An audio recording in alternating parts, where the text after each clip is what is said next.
谢谢现场的观众朋友们，欢迎电视机前的观众朋友走进天津卫视的大型情感节目《爱情保卫战》。来看看今天请到的几位老师是谁？他们是婚恋心理专家周小鹏周老师，欢迎；华谊嘉信的高级副总裁曲伟曲老师，欢迎；著名节目主持人严品衡严老师，欢迎；涂磊涂老师，欢迎。了解一下这对的基本情况，请看。网络里的你温柔体贴，现实中的你却自私又偏执，我不明白你到底怎么了。我们是在过日子，需要的是互相包容，为什么你一点也不理解我？凭什么你把所有的爱和浪漫都给了前任，我只配给你柴米油盐？我是个过来人，经历过失败的婚姻和伤透了的爱情，我能给你的就是一份责任，一个依靠。掌声有请这一对，有请。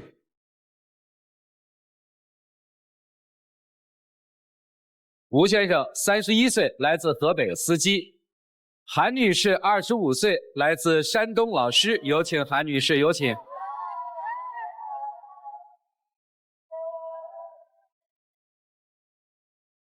欢迎两位啊，是网恋对吧？哦，对，算网恋奔现是这意思吧？是这奔现奔到哪儿了？是奔到了河北还是奔到了山东啊？就是现在还是异地。还异地呢？对啊，多久见一次面呢？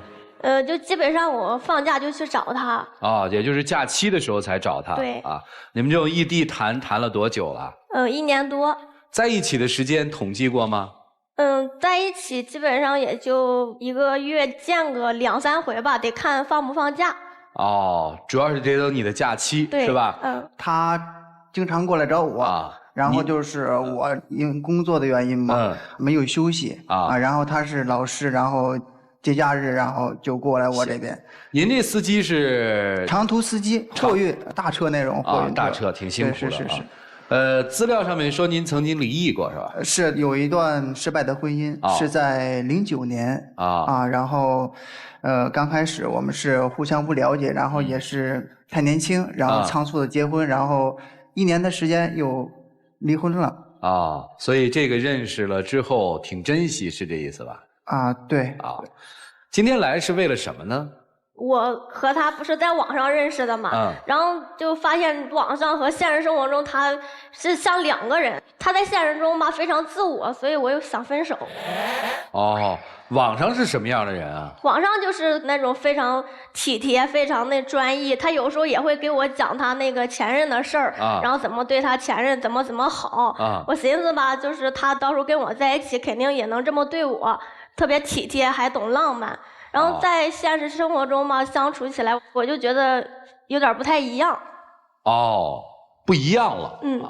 他跟你想象当中的一样吗？他跟我想象的一样，他特别会体贴人，会照顾人，确实是。所以对你来说，这段感情舍不得放手，是这意思吧？对，是。这是比较的，因为那是聊天嘛。他讲述了他过去的情感经历，你听出来了，他应该是一个懂浪漫、懂体贴的男人，但是在现实生活当中你发现不是，是吗？对，就是我觉得他这个有点自私吧，就是自私。对，然后比较自我，就像他不是离异过吗？我也表示过说不在乎这个有感情经历的，可能以后会更疼人儿。然后就跟朋友相处过程中，他那个就知道就是我谈了对象，但是没告诉人家离异。然后他知道这事之后就特别生气。那你为什么不说跟你的同事、同学、朋友说？我觉得吧，主持人，这又不是说多露脸的事对吧？这是我俩的隐私，我觉得没有必要。你是怕我在你同事跟同学面前丢人了，怎么着？他就觉得我是不是看不起他？我觉得这是我俩的隐私呀，对吧？有朋友问的话，那你肯定说，又不是多露脸的事儿。如果说人家没问你，大张旗鼓的去跟人家说这个干啥，对吧？他就觉得我就一开始没有跟朋友就说他这个什么情况，离异过，然后比我大这么多岁。不是这朋友问这玩意儿干嘛？说不说不都在他自由吗？你介意这玩意儿干嘛呀？因为他跟他朋友在一起吃饭的时候，他给我打过电话有人问过我，我说你怎么说的呀？我没说，我刻意去避过这个话题了。我说那你为什么不去说呢？我不是有什么丢人的呢？我本身就是离异，我也没有说是去做了什么见不得人的事情以后如果咱2个真结婚的话，如果你朋友、同学或者是你同事问过。不是，那你听听他的想法不就完了吗？他觉得不愿意说吗？就是那次吵了一架。主要是那个主持人，我觉得很没有必要，这是我俩的事。这玩意儿不构成问题嘛？这有什么了不起啊？你觉得有所谓吗？我觉得无所谓，要不然我一开始也不介意嘛。我说过是吧？然后后来他就说了嘛，以后就是说，如果再有人问他的话，就是说同学、同事或者朋友啊在一起问他的话，我可以把这些事情全都不保留的告诉他们。我说行，那这件事儿也就这么过去了。但是这件事确实是发生过。不是，我其实挺好奇的，你为什么在这个事儿这么较劲呢？就是说我离过异，我没有什么丢人的，就是说那是不是他不在乎就行了？对，但是他身边的朋友他不知道啊。那他身边的朋友在不在乎跟你有什么关系吗？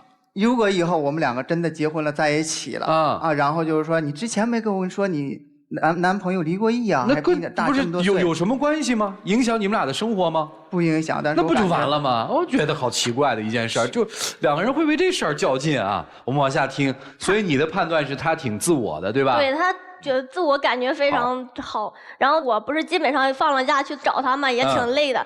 然后就我俩一块吃饭的时候啊，他就自顾自的对我就也不管不问的就吃完，然后有时候也把我爱吃的都吃光。我就觉得他这个人特别自私啊，本来俩人见面时间就短是吧？啊，就吃个饭聊聊天就慢一点对吧？他就巴拉巴拉把饭都吃完了。每次你来就是说他每次过来找我嘛，我就精心准备啊，下班回来之后去菜市场买菜做饭，做这么3、4道菜，然后就是说精心为他准备。我就是吃饭快一点，常年在外跑的长途司机应该都知道是吧？司机就是尽可能的就是快吃饭，吃完饭之后有那么空闲的时间休息一会儿，眯一会儿，有一个饱满的精神状态。那你职业病你也不能带到生活里啊，对吧？你职业是职业，你生活是生活，你得分开呀，对吧？要不然这不影响我俩感情吗？不是吃饭快影响什么感情呢？他扔你一个人在那儿孤零零的吃饭，还是陪着你吃？他有时候会把我喜欢吃的都吃光了。哦，重点在抢了你爱吃的东西是吧？对，我就觉得他那个3、4道菜的，就是说简单的吧，大虾，还有炖肉，或者是其他2道菜吧。哎，我就吃那炖肉了。哎，大虾留给他吃，我认为他会喜欢吃海鲜，对吧？哎，他都认为啊，你把肉都吃了，没留给我，他就认为是这样啊。行，哎，我倒反问一句啊，我就好奇哈，就是如果你的男朋友也是一个喜欢吃肉的人，你愿意把肉都让给他吃吗？我觉得可以一半一半嘛，我给他加点，他给我加点，主要是我觉得他心里没我啊。行，听明白了啊。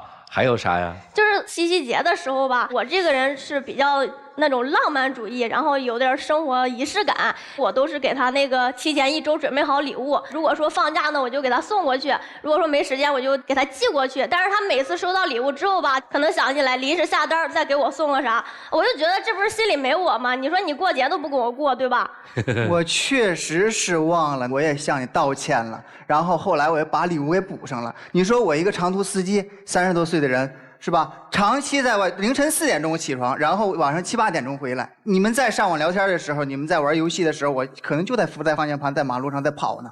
我就确实是忘了，然后跟你一起解释了。我说我给你补上。主持人，其实我生气的吧，也不是说他忘了给我买礼物，我觉得男人嘛，其实也正常，对吧？你如果说不懂这方面的，我可以慢慢培养。主要是我俩刚聊天还没在一起的时候啊，他就跟我说过他对他前任有多好多好，就说有一次七夕节，然后他给他前任买了个手机，然后放了这一个礼物盒里边，礼物盒上还挂个气球，可能当时也是工作忙吧，他就托朋友给他前任送过去了。我觉得这就挺浪漫的呀，挺能打动小女孩的心的啊。为啥到我这儿你就想不起来？你就工作忙了，对吧？这啥意思啊？这是觉得我比不上他前任呗？不，怎么说你比不上前任呢？怎么扯到前任上了呢？那为啥？那你能想起来给他过还那么浪漫？我就问一句啊，就他把这一套方式再给你用，你也喜欢是吧？这个可以想点别的呀，对吧？可以送个别的是吧？我觉得那么浪漫不也分开了吗？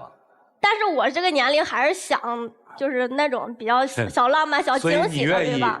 你愿意拿自己跟他的恋爱生活和他的前妻比，是这意思吧？没有说。我听你特愿意比哈。我没有要比，我就觉得他既然能对前任这样，可能对我会更好。但是我觉得可能，他行，听懂了，觉得我没有那个女人那么重要，是这意思吧？对，我就觉得他心里不在乎我。我没有说是不在乎你，你知道吗？其实，我给你的是更重要的东西，一个男人。想给你的是一份寄托，给你一个家，给你一个依靠。那凭什么你的浪漫都给了前任，我只配陪你柴米油盐呀？我认为最好的爱情就是柴米油盐酱醋茶。可是我这个年纪还没有到那平平淡淡的时候呢。柴米油盐酱醋茶，我自己的解读，那个茶其实可以把它翻译成浪漫。柴米油盐是你说的实在，而那个茶一定跟浪漫有关。前期以前的经历。看来在你们的这个情感生活当中，还真是一道让女生过不去的坎儿呢。啊，还有别的吗？主持人，我说他一点，你还要说啊？我说他一点，就这一点，他这个性格方面、情绪方面啊，确实是我感觉有些双重情绪吧。哎呀，你看他有些时候，他跟他的这个朋友发生一些这个口角矛盾，然后呢，下了晚自习之后，他给我打个电话。可以，我会哄哄你。我说啊，你别跟他们一般见识，你有个胸怀，对不对？啊，然后呢，说着说着，聊着聊着，4、5个小时、3、4个小时，然后还要把我这个跟他说，让他改变一下他这个现在这个想法吧，认为说是我站在他朋友的立场上去教育他。其实也没有那么夸张，我那不是在高中嘛。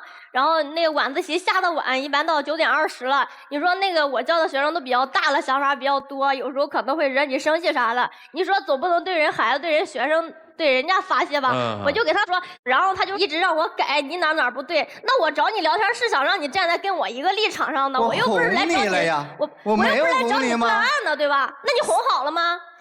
是没哄好，我怎么哄得好？那没哄好不就完了吗？你哄好了能说那么长时间吗？把他们的内容转嫁给我了，你说我怎么能哄得好你呢？那你让我改，我有什么错呀？我凭什么要改呀？我又没做错什么。你现在在这现实中立足，你必须要改正你自己的缺点，你知道吗？那我找你，我又不是来找你断案的，是吧？你就不跟我站在一条线上，一直让我改，说我这儿不行那不行。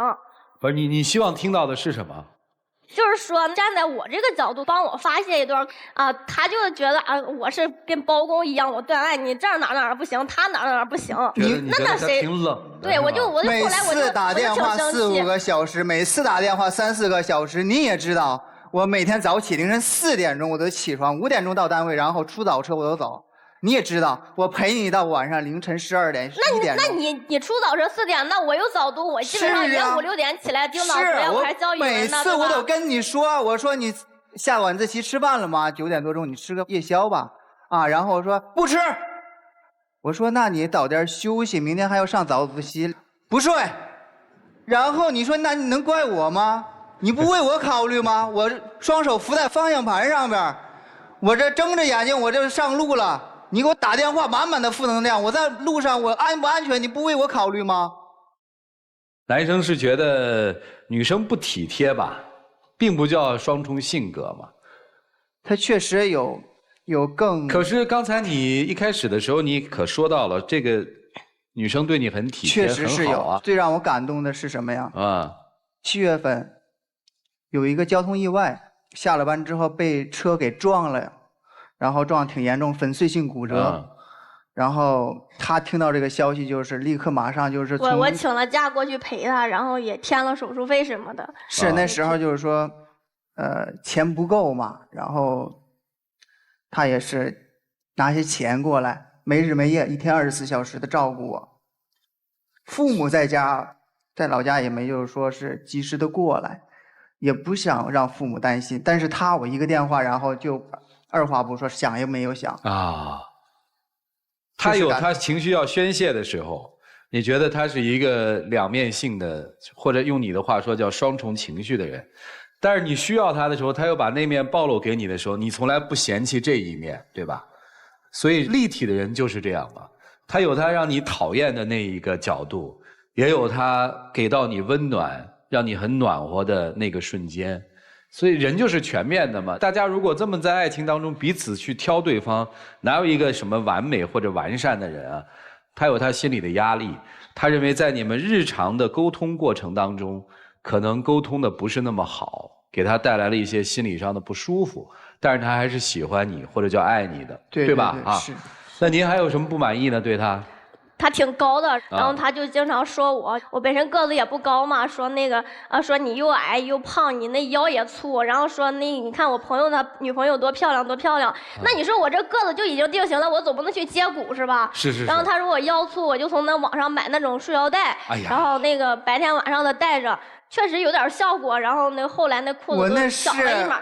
他那是发了朋友圈之后我看到了，然后我说你跟他们朋友啊同事在一起，我说你看人家的这个体型，还有他们这个穿着啊多么靓丽，我说你也改变一下。然后我跟他开玩笑的，这是不是说一本正经的跟他说这事儿？然后他开玩笑的，谁架不住你经常说呀？他不是说1次2次的是吧？我就觉得。他是不是觉得那个自己离异过，然后非要把我也拉到跟他一个线上去那种感觉？你们想的都挺多没有那种想法，你说哪儿去了？我都是说没有跟你去拿其他人的比较。没有，我跟你说，你就是因为你前任瘦，所以你想让我减肥。哎呀，你怎么总提到前任这件事？从一开始到现在你没离开前任，你前任是不是瘦？你告诉我，你前任是不是比我瘦？是。他前任就是比我瘦，那我凭啥就瘦成？瘦不也前任了吗？胖也是现任吗？他就是想让我那个瘦成跟他前任那样，那我凭啥因为别的女的？你别想，你问问他啊，咱问问他，好看吗？好看吗？喜欢就好看，喜欢。好看吗？好看啊，对，他好看，前任好看啊，现任好看。这个你喜欢腰粗的还是喜欢腰细的呀？腰粗的啊。要粗的啊，不完了吗？这就问问就得了嘛，你非要基本的求生欲嘛。这跟求生欲有什么关系呢？但是话又说回来，其实，在亲密关系当中，对另外一方身体，我们打引号的这个缺陷，拿这个开玩笑，是对对方最大的一个伤害。越是亲密关系的人，这种伤害度越大。我们说他肯定不在意，对吧？只有你说他才会在意。是这意思吧？对啊，还有别的吗？啊，就是其实我俩一开始在一起的时候也跟父母说了，因为年纪都不小了嘛。然后父母这边不是太同意啊，就觉得那个他离异过，又比我大这么些岁，我父母一直就是挺不愿意的，就不赞成我们。然后他就知道之后就特别生气，就觉得我父母看不起他啊，他就父母就是看不起我。最明显就是说每次我们两个打电话吧，他父母在旁边。我爸妈在旁边，先不说了，先挂了，然后我给你回过去，怎么着？丢人了？那我父母不是不同意吗？那咱慢慢争取呗，对吧？谁不希望自己的女儿过得幸福呀？你就把真心给他们看，就觉得啊，你这辈子能让我幸福不就完了吗？是吧？歧视，看不起。他就不愿意跟我父母低个头。年纪大，离异，然后还异地，收入还不算特别的高。他就说：“你闺女，你看上哪儿了？”就是这个意思。对，他那他爸妈哪儿说错了呀？没有说错，要不就是说看不起吗？不是，看得起看不起是他爸妈的权利，跟你有什么关系啊？你觉得你年龄大吗？我觉得我年龄不大。你觉得你离异是个丢人的事儿吗？我觉得不丢人。你觉得你收入低是因为你的工作性质，还是因为你个人不努力啊？因为我这个收入在我们那边也就相当可以。你很努力的工作，对吧？对。那你看得起你自己吗？我看得起我自己。那不就完了吗？我发现你特别在乎别人的看法，他爸妈的，他朋友的，喜欢的是这姑娘。然后我就是说就是说如果以后我们两个就是结婚了嘛，然后就是说我希望他能来唐山这边吧。你看我这个工作呀，父母都在这边，我说你来这边，然后咱们组织一个小的家庭，然后咱们慢慢的让父母去接受。但是主持人，我父母不同意，我肯定不能跟他结婚，对吧？然后我想的是，如果说你真是在乎我的话，你可以来我们这边。他毕竟在那边受过的伤也挺多的，就是我们也可以重新开始。因为我在这边的话，我肯定是不会辞掉我这份工作的，因为挺稳定的。我就觉得你可以来这边，他就觉得啊，你父母都看不起我，我干嘛过去干啥呀？我还去你父母那边。我们换个思维啊，看不起我就要在你眼皮底下。从看不起到看得起是你的本事啊，然后放下这边工作，然后去找他父母更看不起了。你追我，那你就做一些让他们看得起的事不就完了吗？你证明给他们看呀，对吧？你来都不愿意来。你爱我的话，你可以来这边呢。那我父母不是不同意吗？那一边是我父母，一边是你，这不让我为难吗？不，你自己发自内心的想去吗？不太想去。就是别拿父母做挡箭牌，谈恋爱的事儿，你们老说朋友说父母说别人干嘛？说你们俩。其实吧，主持人，你说的确实对，就是说朋友、父母的看法都抵不过我心里的看法。就我那啥的，我就是觉得他心里有他前任，你知道吧？就是现在我们不都玩那抖音嘛，这我是有证据的。又是前任。他就看人前任的动态，包括人家怀孕了，还有用的什么化妆品，他都知道。啊，你如果说真的是推荐啊，你划过去不就完了吗？他是仔仔细细的去看的。我没有他的好友。我也没有关注他，也不是他的粉丝，我只是刷抖音的时候刷到了，然后我点进去看，我也不知道是他，对吧？我点进去看了一下，然后才知道是他的。这个变化有这么大吗？怎么会不知道是他呢？他没有拍他的视频，就是说拍了一些这个场景，还有这个照片，然后我点进去看了一下，不知道是他。不是你看就看，他包括主任，他前任用什么化妆品，他都去网上查，咋人家过得好不好跟你有啥关系啊？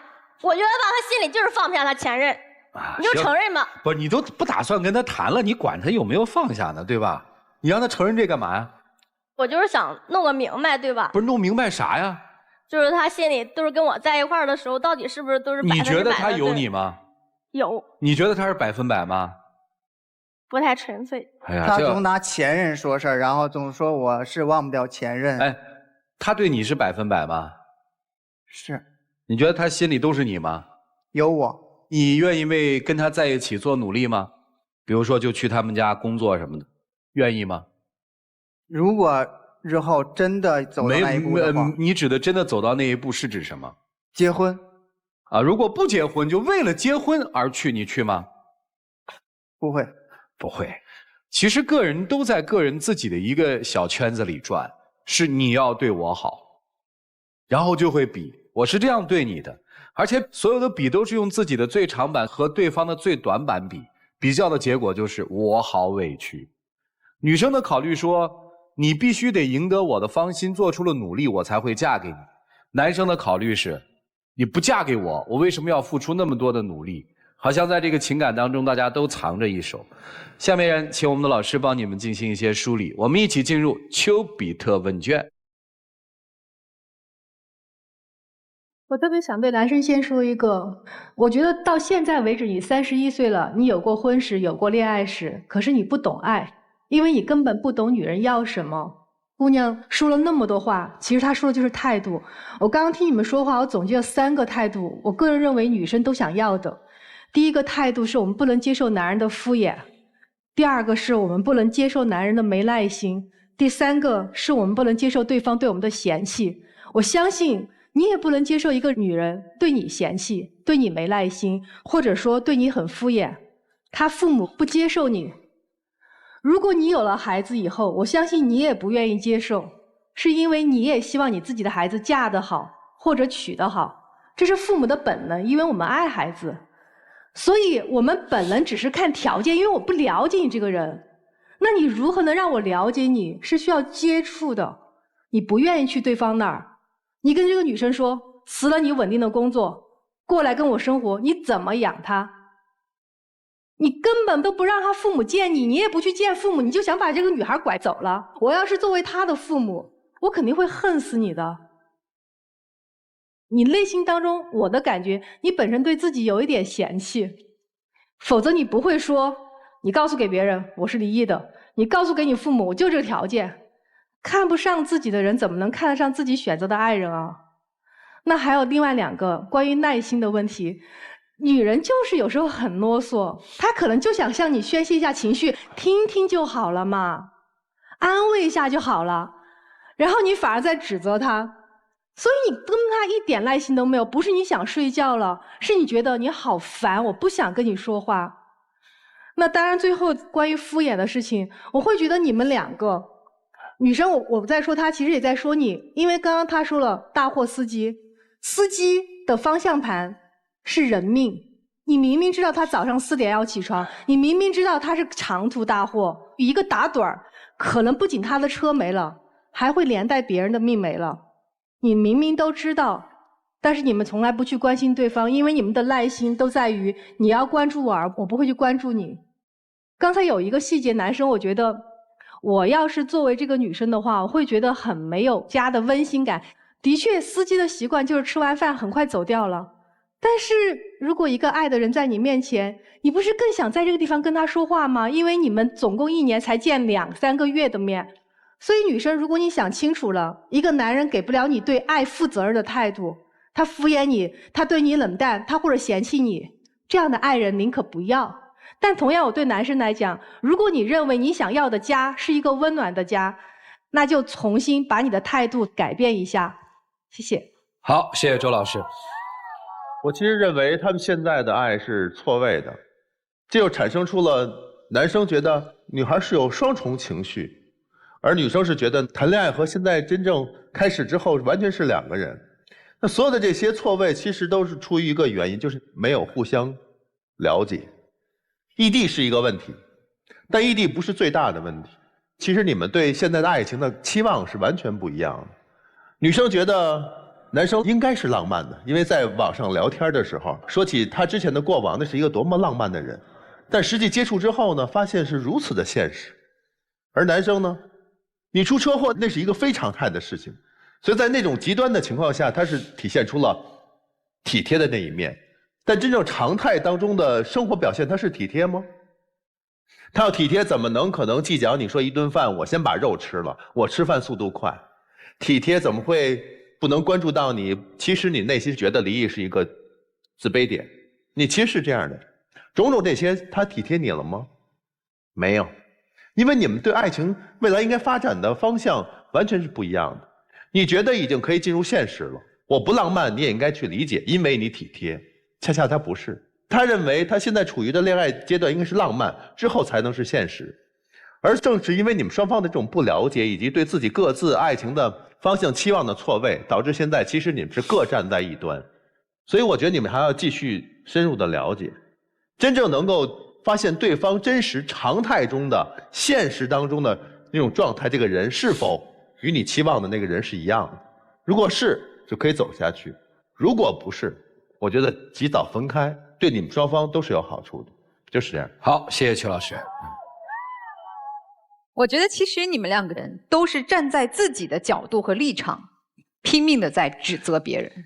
男生女生都一样，男生的种种行为会让我们在场的每一个人，包括女生心里觉得，这个男人和我在一起就是以目的为导向，他认为这是一个好的结婚对象，他决定如果努力一把的话，我们结婚。你给我们所有的感受，男生，你都是在追求这个目的，你就是要这个结果。过程对你来说，不愿意太去仔细的考量。至于他是爱吃虾还是爱吃肉，你居然都不知道，你都不去了解他，你都不去认真的跟他交流，听他的声音，你怎么能娶到他呢？我能理解，可能说因为你有过一段失败的婚姻，现在也过了而立之年，你是渴望成家的，你遇到了这样一个姑娘，你认为她是一心一意，全心都是你，你想娶她。但是我们是不是把过程做得漂亮一点？追求目的可以，请你重视过程，这是我给你的建议。女生，其实你啊特别吃亏，成也是你这张嘴，败也是你这张嘴。你看你刚才在场上咄咄逼人，其实你对他不好吗？你一次一次的跑去看他，不辞劳苦，一知道他骨折了，你24小时的去守候他，你心里也都是他，你在努力的对他好，你是希望能够和他好好相爱的，不是吗？那你干嘛那样大声的指责他？那你干嘛要去跟你的父母说他这不好那不好，种种让你不满意，让你的父母也嫌弃他？干嘛既做了这么多对他好的事儿，又把那张嘴上说出来的话伤了他的心？我们不能老是摆着一副我比他小，我情绪不好，你就应该听着。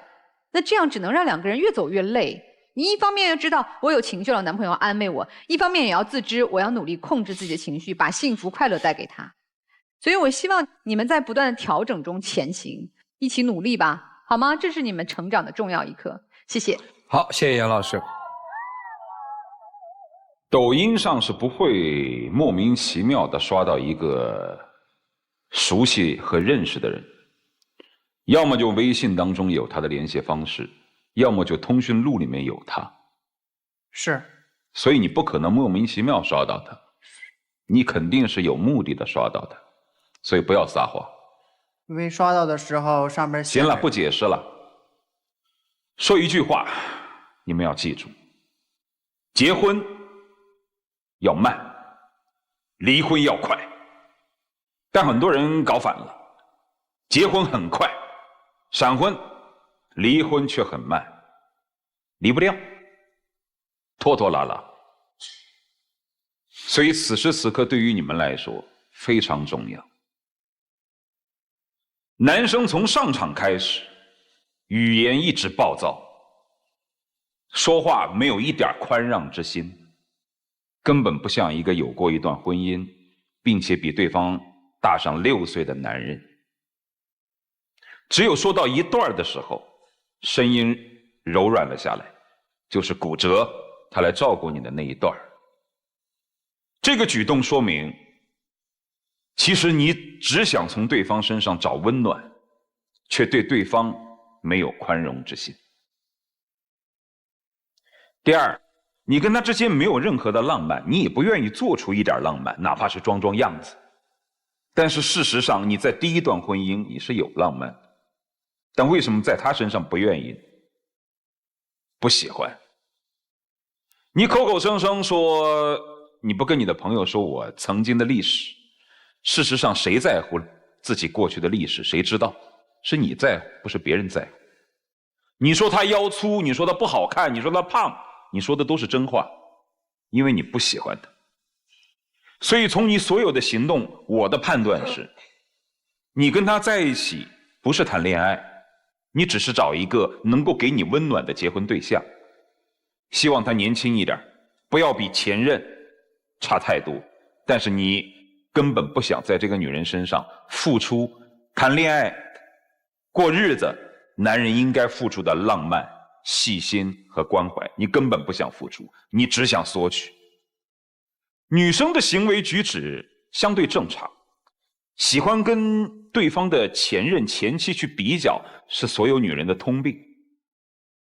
但是我跟你说的只有一句，这个男人不爱你，你只是一个不错的结婚对象，他所怀念的只是他骨折的时候你对他的照顾。除此之外，无论是吃饭吃慢一点，还是你在他内心到底有多美，又或者是他是否愿意去尊重你的家人，我一点都没看到。所以你的吃醋、比较、抱怨都是没有用的，因为他不爱你，对不对？好，谢谢涂老师。你真的在意一件事、喜欢一个人的时候，你一定会想方设法的去讨好。如果没有，就是没那么喜欢，没那么在意。这是一个生活的基本规律。其实最大的问题在于，我想跟一个人在一起，而不努力付出。你自己琢磨琢磨吧。接下来我们一起进入真情60秒。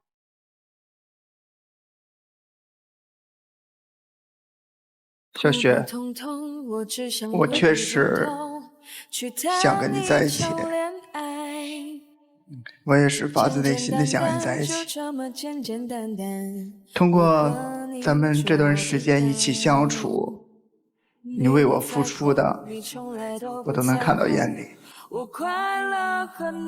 我以前做的不好，我希望能给我个机会，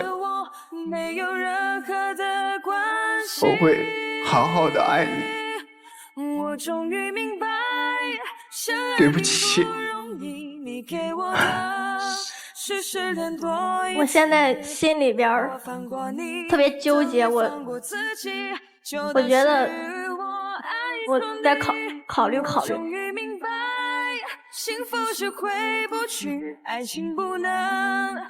谢谢两位的分享，来，请回。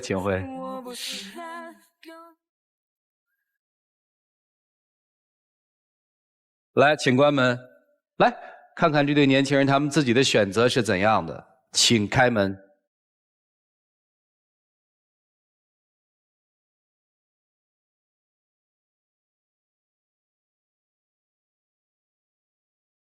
有一种悲伤是少知意外吗？在现实生活中其实是有感受的，只是不想面对。你知道他想要的是什么？我知道。你是不想给还是给不了啊？也不是，我有过。行了，你不用说了。如果你永远是我有过，那你没有办法再去拥有另外一个爱你的人，你就跟你那个有过长相厮守吧。谢谢您，请回。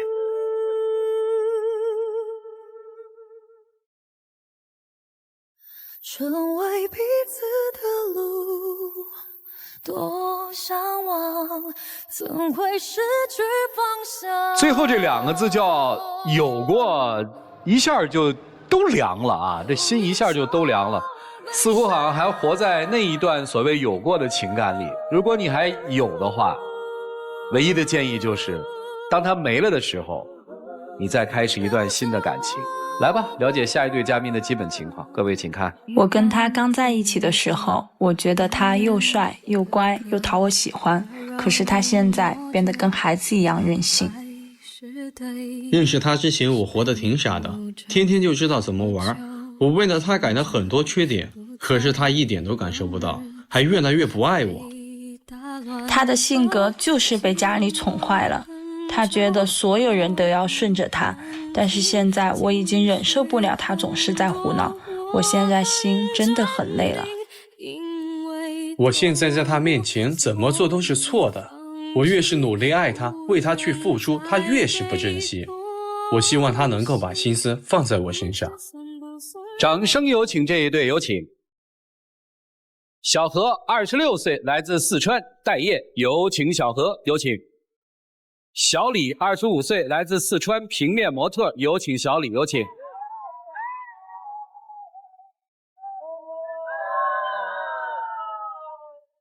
欢迎2位啊！心里特别不理解是吧？是的。怎么就这么对我是吧？我还不理解他呢。不理解他什么呀？因为之前就是他是一个网瘾少年，喜欢打游戏、看动漫，是他遇到了我以后，就相当于我拯救了他的世界，你知道吗？是，怎样？而且我们的爱情很甜蜜，但是现在就变成，因为我要出国深造1年，他就怎么样都不让我走。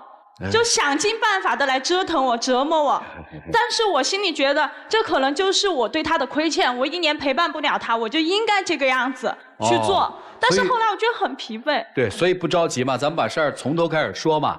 你们俩是怎么认识的呀？我们是朋友介绍认识的。啊，他不是个网瘾少年，朋友怎么介绍一个网瘾少年给你认识呢？就是有一次聚会，然后朋友就把他叫出来一起玩。他一般很少一起玩，可能就是特别的缘分，但时候就叫出来一起玩。当时我根本就没注意到他，然后他就一直盯着我看。后来他就悄悄地问他朋友要我的微信，就疯狂地追求我。我刚开始没有答应，但是后来我们就通过聊天，然后我发现他是一个心思很单纯的人，他是我见过的男孩子，因为我的职业，我见的男孩子很多。不是，你是什么职业？我是平面模特，见的男孩子很多，然后他是那里面很帅。但是不花心，真的不花心，他的心思特别单纯，所以就这一点就特别的打动我。后来呢，你就好了是吧？对，我们就好上了。好上之后呢？好上了以后，我就跟他说我要出国深造。好上了就要说要出国深造啊？不是，在一起1年多了以后。这1年多怎么样啊？1年多我们都过得很快乐，就是刚开始他就因为家里开酒楼，他就想做什么就做什么。那个时候他的爱好是什么呢？他就喜欢打游戏，玩点动漫，然后家里人也不管他。但是对于我来说，我很早就出来就是工作了，我就看不下，我就希望通过我去改变他。改变了吗？这1年？改变了，他就开始就是让他爸给他安排在酒楼里面工作，就他们家开的酒楼。虽然没有做什么事情，但是我觉得这是一个很好的方向。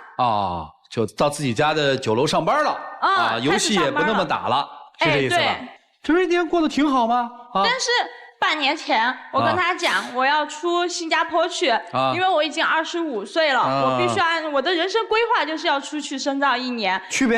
对，但是他就想方设法的就不要我去。为啥呀？因为我觉得都把我甩了怎么办？我也没办法。那你去陪读。不放心，也不能去啊，家里面也不准你去。哦。老师，他根本就不是说家里面不让他去，他是没那个胆子。我说你舍不得我，你想黏着我，那么你就跟我一起去。结果你知道他闹出怎么一出？他去 P 了一张照片，说自己得甲亢，坐不得飞机。他完全就是根本就想把我捆在他身边，你知不知道吗？他都用些什么方法？除了 P 照片说甲亢之外，还有什么？就很夸张到什么地方？就说上下班让我去接送，我当他的司机，因为到现在他26岁了，都还不会开车。然后我当时觉得还是就是一种弥补。后来我每天按时都在他的家楼下等他，然后给他打电话叫他下来，然后该上班了。有的时候甚至什么在床上去把他拎下来。你说有这么过分的人？然后我也有我自己的工作，就有一次工作有点晚了一点，然后第2天就起不来，然后就给他打电话，我说可以，你可以今天自己去吗？就不行，就像小孩子一样，你不来接我，我就不去了。不去就不去呗。你出国是去读书还是干嘛工作呀？读书。行吧，去吧，去吧，读书也挺好的。我觉得很好。去吧，那怎么了呢？然后你不放心他是吧？对，我现在就是放心不下他，你知道吗？有啥放心不下的？就是比如说，就是现在每天还要让我哄他晚上睡觉，如果不哄他睡觉，然后他就要跟我闹脾气。我觉得不叫哄吧，你想正常男女关系之间肯定有聊天啊。我觉得只是他把这个聊天换成一个哄字，我也不是小孩，也要换纸尿裤这些，对不对？为什么要哄字呢？行吧，那也没啥事儿，你就出国出你的国嘛。我就是现在放心不下他，而且他对我现在我还没出国之前，我还是做我的平面模特，就对我的职业都有攻击性了。他之前觉得我这个职业很好，跟他的朋友都说我是做美丽的内容，而且跟他朋友说起的时候就很开心。就很称赞我，但是现在他就属于跟他朋友介绍，就说我的女朋友就是一个小模特、小兼职，混一口饭来吃，就说的挺难听的。而且我职业就是需要把我的拍的客片、样片发在朋友圈，因为朋友圈是个平台嘛，我们有那么多共同好友，他就在下面诋毁我。他说什么呀？他就说你跟那男模特嘴凑的那么近，你们怎么不亲上去呢？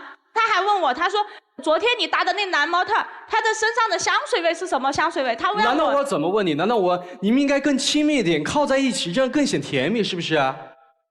你之前不是这个样子对我的，他之前不是这个样子。不是你吃醋了是吧？现在就是吃醋啊。那你以前怎么不吃醋啊？他要出国以后，我就觉得越来越舍不得。我在片场拍摄的时候，他还叫一帮兄弟来在对面去，你指指点点你，还在那窃窃私语，就在那说话。那这是为啥？笑。那还好吧，我约我朋友一起过来看他嘛。等他拍完摄以后，然后我们就去吃饭嘛。然后他就以为我们要对那些摄像师啊，或者是那模特做什么事，我们也没把他叫过来，也没有这样威胁他呀，对不对？我就觉得他有点小题大做。你真的不知道人家摄影师那些模特怎么说你的，说你脑壳有包，你知道吗？等于带了一帮兄弟到片场准备惹事儿是吧？震慑一下，人家觉得就这这是我的女朋友，你不要胡来。你可以这样想象嘛，是这意思吗？没有。那你让我想象什么呀？因为我看那些男模长得又高，皮肤又白，这个长腿，你看我这个小粗腿，这样像一比，我这不是有危机感吗？我这不是。行，知道就吃醋。还有什么呀，姑娘？他就是还有不知道听他的朋友说的什么馊主意，他就说可以放我先出国，出国之前给他结婚，我怎么可能跟你结婚？我觉得你现在就是一个没有自理能力的孩子。他跟我提结婚，而且给我提了很多次。两个人相爱不是就以结婚为目的吗？相爱就结婚啊，又不怎样哎。他现在真的就像10岁的小孩子一样，就没有自理能力，穿衣服感觉都要保姆给你穿起的那种，你知道吗？你还跟我结婚？后来他就改变主意了，他跟他的朋友说了以后，他朋友可能就对他说：“那你这样，先给他订婚。”就给我提订婚。当时我觉得，可以订婚，没有结婚那么严重，就说给他一个安全感，对不对？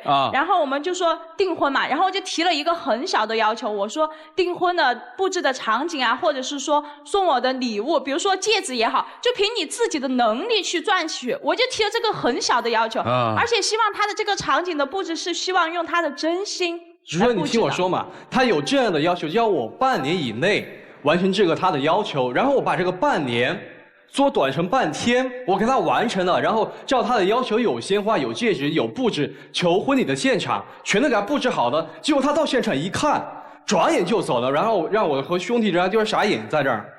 你怎么不跟主持人说？我说的这2点要求你做到了吗？他真的就没有真心。难道要我8抬大轿去迎接你吗？你不要打断我的话好不好？我说的真心，他有真心这样对我了吗？就是完全就是照着那些小视频里面的，就是叫了一帮兄弟在后备箱站着，等着我过去了以后，马上就按那个按钮把后备箱打开，马上就跪着说我爱你，嫁给我。而且那些买钻戒的钱全是他兄弟的钱，他根本就没有钱。这根本没靠自己去。我给他说过很多回事，因为我和我兄弟的关系非常好，然后我兄弟的钱就是我的钱，我的钱就是我兄弟的钱。什么兄弟啊？就是从小耍到大的那种。哦。然后后来可能就因为我的一句话刺激到他了，我就真的很生气，我说你就根本赚不到钱，然后就刺激到他了。结果他回去他就跟他的父亲说，他说他不要做酒楼里面的闲着，他要去做销售。结果你知道他怎么做的这个销售吗？真的说出来笑掉大牙。我觉得是白痴可能都会去你家酒楼里面吃饭。干嘛了？他做的销售是什么？他就跟他父亲说了以后，第2天就马上把手机打开，然后所有的朋友全部通知了一个遍，然后说你叫上你朋友的朋友都来我店上来吃饭，打4折5折，然后都来了。来了以后一喝高兴了，他要去陪着他们嘛，喝高兴了，直接就说我这桌我免单了。你说，主持人，我跟你说嘛，其实并不是他想的是这样，因为毕竟我请朋友过来吃饭嘛，他们也不可能只吃1次饭，对不对？我们也不可能做1棒子买卖，对不对？肯定有第2次、第3次、第4次啊！我给他说过，这是营销，他就是不懂，就认为我在做亏本生意。结果怎么做的？你自己说。也没怎么，平时加了一些客户嘛，其中非常多女生，然后他就觉得很不舒服。他根本就不说重点。我们最近的一次分手的时候，我就是看到他分手了。最近的一次，就是因为他做了这个销售，然后加了女生，然后他就跟人家女生聊了一些很私密的问题。啊，我没聊什么私密的问题，人家问我这个季节适合去哪些地方玩。我说去马尔代夫去玩嘛，没怎样啊，这没什么呀。没有啊，人家女生就发了1句，他回了人家10句，还把人家攻略给做好了，说推荐他去哪个酒楼，会去吃哪个酒店里面，这么详细的东西都已经给人家女生说了，而且人家那个女生好像真的就有点喜欢他，然后就发消息问他有没有对象，是单身吗？他回了人家2个字单身。他现在都翅膀长硬了，他都可以回答人家单身2个字，我觉得这是原则性问题，我根本就没有原谅他。主持人，你不知道这是这样的，大天他在我身旁，我故意写了个单身过去，我就觉得你都要去国外了，你都把我抛弃了，我即将单身又怎样了？我不仅是单身，我还去马尔代夫呢，我还去。你是不是要气我嘛？哪敢嘛！我只是做给你看的嘛。你怎么不说我怎么原谅你的呢？我跟他说了，他把他手机上的女星全部删完。不是你们俩接下来干嘛呀？就是我不知道该怎么办。走了不放心是吧？怕跑了，不走了呢又是自己的人生规划是吧？所以你来干嘛呀？被逼的呗。喜欢酒店销售吗？还算是喜欢吧，结果他硬把我拖住，然后我就没做了啊。他现在说他要当漫画家，真的开始做白日梦了，你知道吗？不是，人家做销售你不让人做，人家要去做个漫画家，你又说人做白日梦，你怎么个意思啊，姑娘？完全就不切实际。那他能干嘛呢？我就是不知道他能干嘛，他有没有理想？不是，人家做销售做的挺好的，你为什么不让人干啊？但是你不是那样销售的呀。所以你不知道怎么办了是吧？一个拯救者突然觉得自己对这个男人束手无策了，所以看来其实我特委屈。你听我说嘛，我按照他的要求，我从一个只打游戏、待在家里的宅男，然后变成出去上班。出去上班以后，他又嫌东嫌西，要不然按照你的要求，你4选1嘛。你说一个，我做一个，哪4选1啊？一是就是在家打游戏啊，或者是。看漫画啊，2是就是正常的去上班，3就是做销售，4就是漫画家啊。你他选一个。完全就没有自己的思想。不是人家不是有思想吗？好吧，随便你，反正我就给你这1年的考验期。如果我回来没有看到崭新的你的话，我肯定不可能跟你有订婚或者是结婚的打算。哦，姑娘，你不害怕？你这1年回来了，你没有一个崭新的表现的话，他恐怕要跟你退婚的喽。他根本不可能，他爱我的爱的不得了。那么自信啊？对。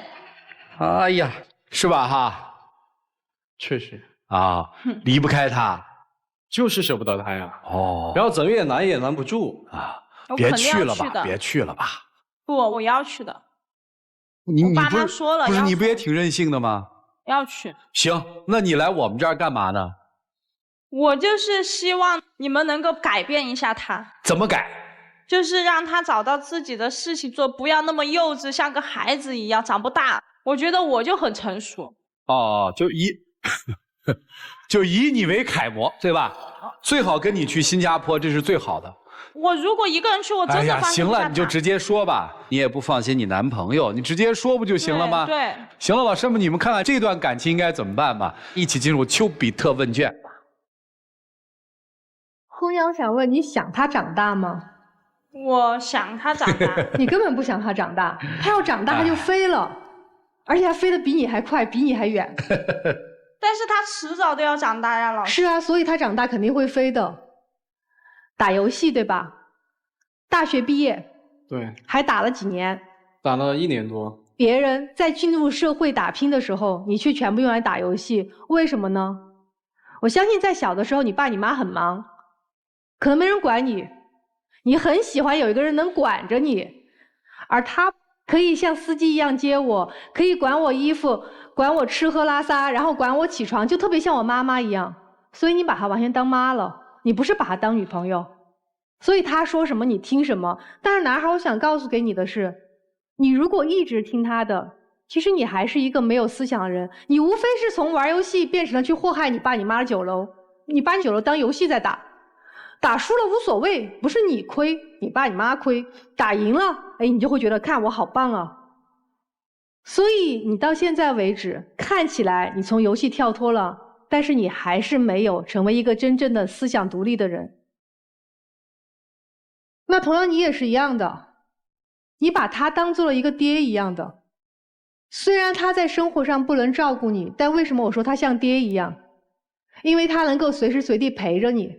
刚才问你，你想让他成长吗？你说你想，但我觉得你不想。如果你真的想让他成长，你最好的方式就是离开，去学会异地相处，这是你们真正开始独立的一次好的机会，让你真正离开他，让他开始成长。所以不要在那儿谈你到底对他不放心还是他对你不放心，两个都是没长大的孩子，怎么能未来能够担当起家的那个责任来？男孩也是啊，放手让他走，好的爱情是可以放手的，而抓在手里的爱情早晚会流失掉。谢谢。首先一定是建议你们分开一段时间，但绝不建议你在出国之前呢要有什么结婚或订婚的这种所谓仪式作为一种条件，一定不要，对你们双方都不好。先说男生，感觉你现在你所有的全部都是爱情，你可以因为爱情说来定我的职业发展方向，我到底是待业还是工作，找什么样工作？为什么你不问自己呢？你看你所有的这种行为都是在为了留住他，你要不去接我，我就不上班，是吧？你要不叫我，我就不起床。再这么下去，你会废掉的。你是有不错的家庭条件，但那不是你的。就包括你以为你自己的兄弟，那是你的吗？或多或少，他都看在你殷实的家境面上。怎么着，兄弟的钱就是你的钱了？你这么不谙人事吗？你是单纯，单纯是优点，但有时候它也是缺点。你恰恰就需要一个真正的社会，你去面对它，去融入它，去为人处事，去提高自己，这才是对你最好的一条路。让他赶紧走，有他在，你就无法长大。但这种走呢，不是说要让你们现在就分手啊，而是说他给他空间去做自己发展，给他空间就是给你自己空间。你去到新加坡，你可能会恐慌说，哎呀，等我回来是否还跟他可以继续，都无所谓。为什么呢？你去实现了自己的事业，你可能回来之后，你再转眼去看1年前的他，你可能不会喜欢了。同时呢，给这1年的时间让他去找到自己，找到自己之后，他也不一定能再继续看上你了。为什么？因为他成长了，他说哦，我需要的世界是这样，但总比你们绑在一起，突然有天发现彼此并不是自己想要的那个人。所以说，给空间给各自去发展，然后1年之后我们再看，我们是不是还能走在一起？这是给你们的现在的建议，好吗？就这样。好，谢谢曲总。女生说，男生曾经是个网瘾少年，是他拯救了你，对吗？对。我今天看来，依然是一个上瘾的少年，是对这段你所谓的你很爱的爱情。所有的成瘾性的行为，其实都有很不健康的成分在里边。它是沉溺，但不见得是爱。也许是在那个时间，你碰到了这样一个女生，长得也挺好的，又愿意管你，时时处处关注着你，所以你渐渐对这种感受上瘾了。哎呀，这个感觉挺幸福的，比我在游戏里还有成就感。我在游戏里还会输呢，我在游戏里还会被队友骂呢。但我的女朋友不会啊，她为了让我上进，她天天送我去上班。这不是爱，我不觉得你是真的爱她。你始终是一种行为模式和思维模式，我要依靠一个什么，把我的感受依靠在他身上，我才有存在感。不是这样的，成年人的存在感是自己创造出来的。我为这个社会提供了什么？我为我爱的人提供了什么？我为我自己做了什么？所以我真的觉得你们应该放一放。女生这个话是说给你听的，要放一放，让这个男生认清楚，他真的是爱这个女生，还是对这种感觉很沉溺。我和2位老师观点一致，特别建议你去深造，这一段时间留给他去思考，他究竟爱的是你吗？他究竟需要怎样的生活，怎样的爱情？他究竟要怎样的人生？你要给他时间，这是必须的，否则你会跟他一起沉沦的。所以你们分开一段时间，彼此都冷静冷静，也都这个年龄了，好好去思考一下，我们真正要的爱情是什么？我们是否爱这个现在定义为男女朋友的那个他？1年的时间其实能够检验很多东西，所以就放手去吧。男生好好找自己，女生好好去读书，希望你们回来的时候依然能够坦诚相对。至于是朋友还是爱人，我不知道，留给时间告诉你们，好吗？谢谢严老师。你刚才说，你说他是像10岁的孩子是吧？你怎么可能会喜欢上一个10岁的孩子呢？那不是男人呢，怎么可能喜欢上一个孩子呢？那应该是长辈对晚辈的宠爱啊，那哪是爱情呢？所以我有的时候不明白，现在女人到底喜欢什么样的男人？你如果喜欢上一个稍微年长一点的，你可能喜欢他的成熟，会关心人。你要么就喜欢上一个有才华的男人，他的才华让你钦佩。你要是喜欢上一个成熟的男人，那要么你就图他会关心人。你要么喜欢上一个有才华的男人，那你钦佩他有天赋。你要么欣赏一个年轻点的男生，像他一样，他有上进心。那你喜欢他什么呢？我不明白。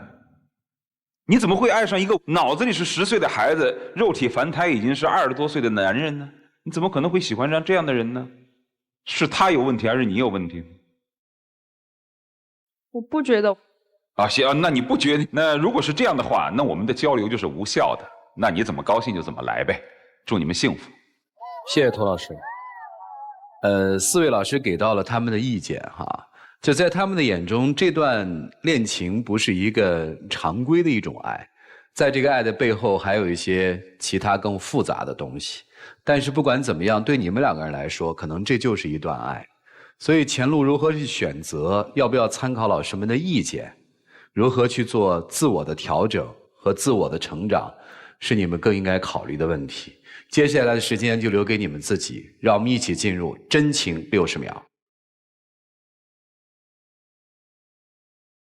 乖乖，我真的觉得前段时间真的很对不起你，我没有照顾好你的感受。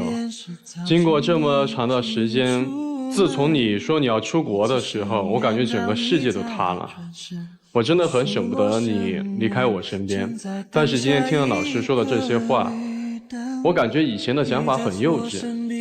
爱一个人不是就是为了放开他吗？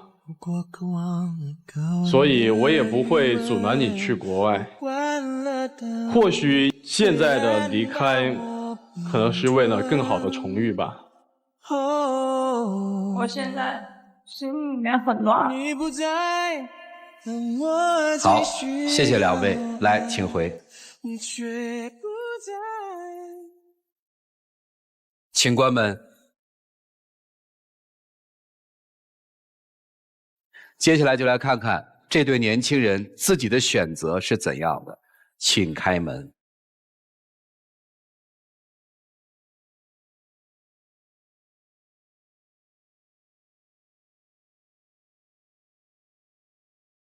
有一种悲伤，是笑着与你分开，思念却背对背。怎么笑了呀？可能我很傻，我以为他还会在这儿，结果跟我想的不一样，跟你想象的不一样。对，所以特别提醒你注意老师们说的一段话，也许在1年以后，你们彼此还觉得合适，因为那个时候你们长大了。祝你好运，谢谢，请回。